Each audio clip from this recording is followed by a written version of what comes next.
Gotham Knights is one of those games that was battered so hard at launch that even the most loyal fans would think twice about buying it.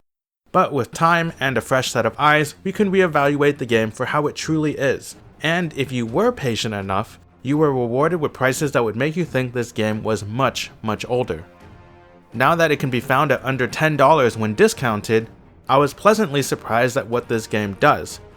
Having said that, it is still a very cookie-cutter open world experience that won't blow your mind if you've played open world games, but I still had fun with it. Some of the knee-jerk reactions at launch were due to performance issues, but that has been resolved on PC, though I can't comment on the console versions which only launched with a 30 FPS mode. During development, the PS4 and Xbox One versions were cancelled, and it was probably for the best, because the older consoles would have been eaten alive.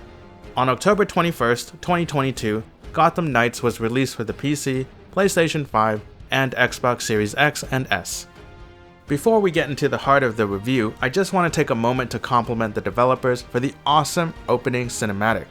At nearly 13 minutes long, it was a masterclass introduction, and my eyes were glued to the screen. It was intense, there was great action, the stakes were high, and it set up the premise of the story. If any iconic superhero were to meet their end, this was the kind of send-off they deserved. So I applaud WB Montreal for having the guts to kill off Batman, and having played the Arkham series, sans Origins, I was ready to play as someone other than Batman. I was looking forward to the combat variety and the cool interactions between heroes no longer under the shadow of their mentor. Batman isn't the only interesting character in Gotham, and I'm glad to see others got some time in the spotlight, even if they did have to share it. Despite coming in with guarded expectations, they still managed to impress me with this opening cinematic, but maybe it was to their detriment because you either die a hero or you live long enough to see yourself become the villain. I know that quote isn't 100% applicable, but I thought it was funny. So with that out of the way, strap in because this was one hell of a roller coaster ride, and not in a good way. After the opening, Gotham Knights immediately commits a party foul. One of many, and you'll notice that they have a habit of doing this. Gotham Knights has one foot flirting with greatness, and the other firmly planted in disappointment. The first inexplicable downside is that it only has a single save slot that relies solely on autosaves. You cannot manually save even if you wanted to.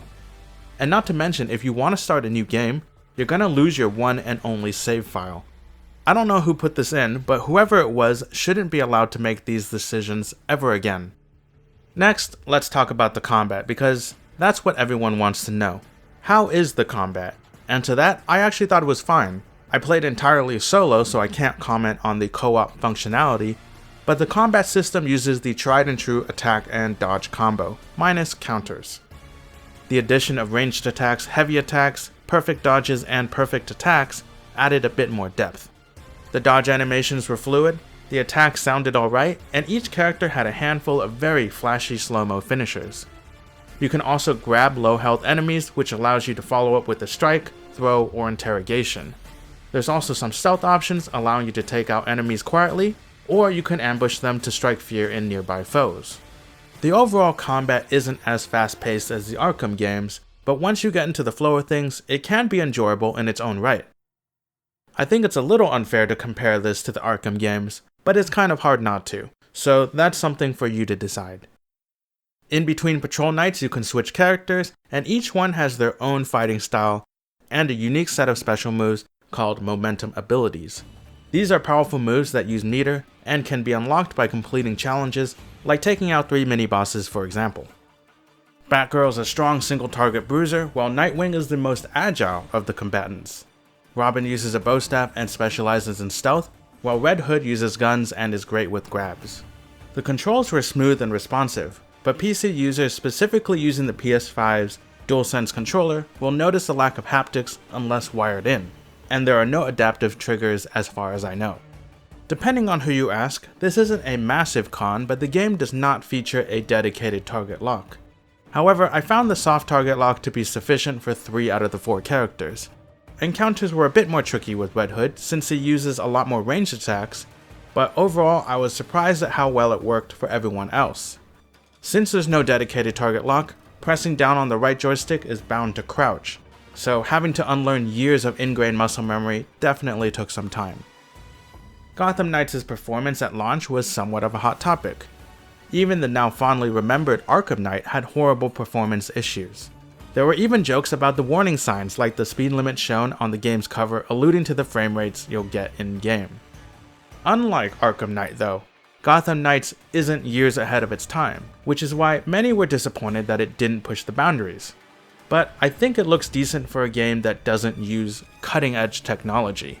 As mentioned earlier, the performance has been addressed, and most PCs should be able to hold a steady 60 at the appropriate resolution and settings.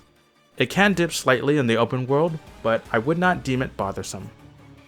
Taking a look at the visuals though, let's start with the positives. I think they did a fantastic job on the character models.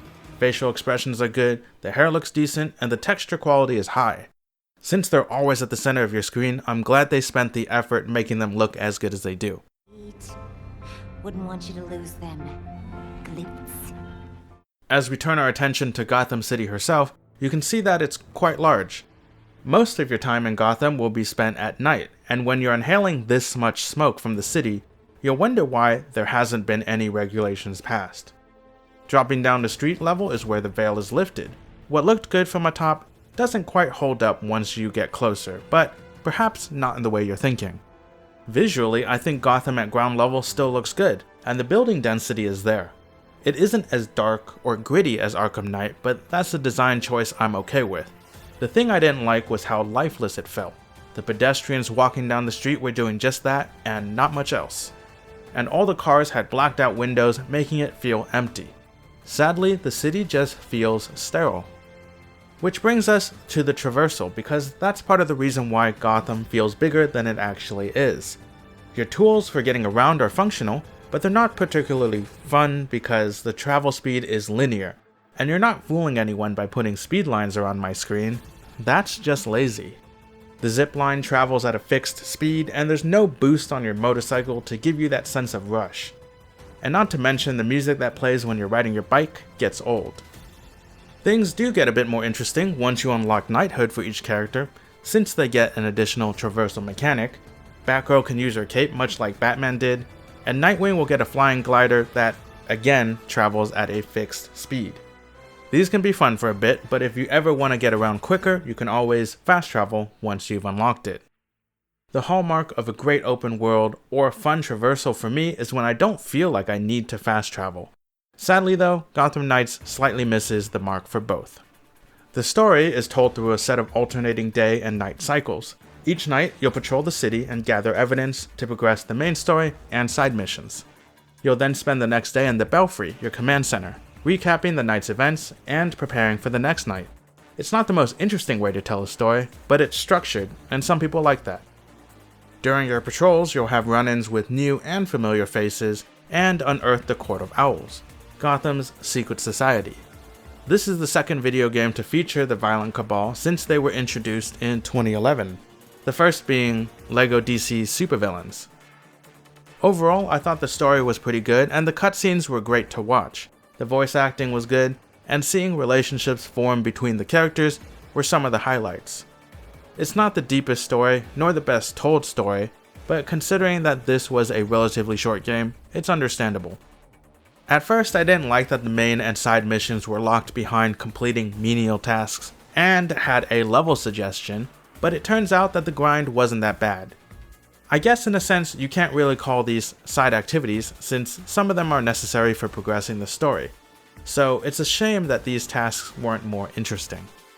In terms of side activities and collectibles, they fall under the design pitfalls that had been pioneered a decade ago. The overworld is littered with collectible batarangs, landmarks, street art, notes, and audio logs. These can be fun to look for, but it's nothing we haven't seen before. The side activities are limited to stopping crime. These can be a good way to earn some resources and experience, but there are only a handful of unique crimes, so once you've done enough of them, they can start to get old. These do scale to your level, so you're not completely steamrolling every fight, but boss battles do not scale, which is kind of hilarious. Depending on the character you're playing, there will also be character-specific missions, but these were just cutscenes for a bit of character building. Gotham Knights has a very basic RPG system with some of the most generic looking fonts and UI.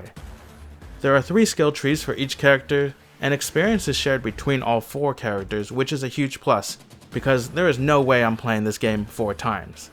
The only thing you'll have to unlock individually is knighthood.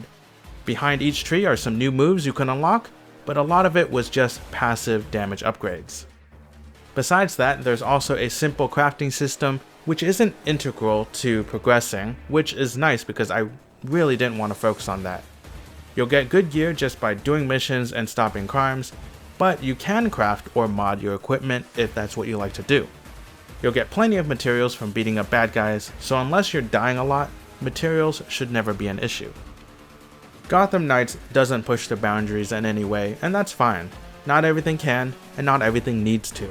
Remember, Arkham Knight was cutting edge, so I think comparing this to the Arkham series is understandable, but perhaps it's not the most productive. If we look at it on its own, it's a well-produced game that has both managed to exceed my expectations and equally disappoint me in other ways. There's a lot to like, but then there's a lot of small things that bugged me. Enough for me to call this game good, but not great. It's like 70% there, but the skeleton and foundation are actually pretty solid. So wrapping up this review, I'll lay out the pros and cons, but remember, these are just my opinions. The performance was stable with very few bugs, so it felt polished. The graphics and visuals are good, but the atmosphere is a bit sterile considering it's Gotham. Moving on to the core gameplay, the combat is good. Not amazing, just good. Traversal, however, was slightly underwhelming, and the gameplay loop of nightly patrols and stopping crime was just okay. Side activities were cool at first, but are uninspiring once you've done them enough times. And lastly, the story is good, and the side quests were fine. Also, it's worth noting that there are no microtransactions. Gotham Knights doesn't excel in any area except perhaps the cutscenes, but that alone isn't enough to make a game great. If the cutscenes were great but everything else was terrible, then you might as well just watch a movie of all the cutscenes put together. Luckily, Gotham Knights doesn't fall into that category. Even though this is a very by-the-book open-world game, I did have fun with it, and that makes it one of the most okay games I've played from 2022. Thank you so much for watching, and I hope you enjoyed the video. If you want to see more reviews, you know what to do. Okay, bye.